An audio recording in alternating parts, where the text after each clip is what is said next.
তবে light golden colour হয়ে সুন্দর একটা অ্যারোমা ছড়াবে, তখনই এর মধ্যে রান্না করা মাংস দিয়ে দেব। প্রথমে অল্প কিছু মাংস দিয়ে ভাজা পেঁয়াজ রসুনের সাথে মিশিয়ে দিলাম।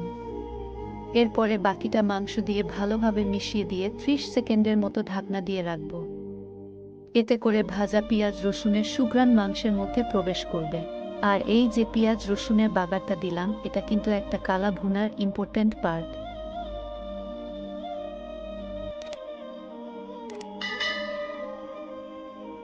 এটাকে 5 মিনিট এখন অনবরত নাড়তে থাকবো।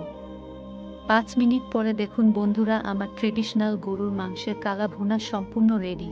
আপনারা একইভাবে খাসির মাংস দিয়েও এই রেসিপিটা করতে পারবেন। বন্ধুরা, এখন আপনাদের পরিবেশন করে দেখাবো কতটা লোভনীয় হয়েছে আমার গরুর মাংসের কালা ভুনা রান্না।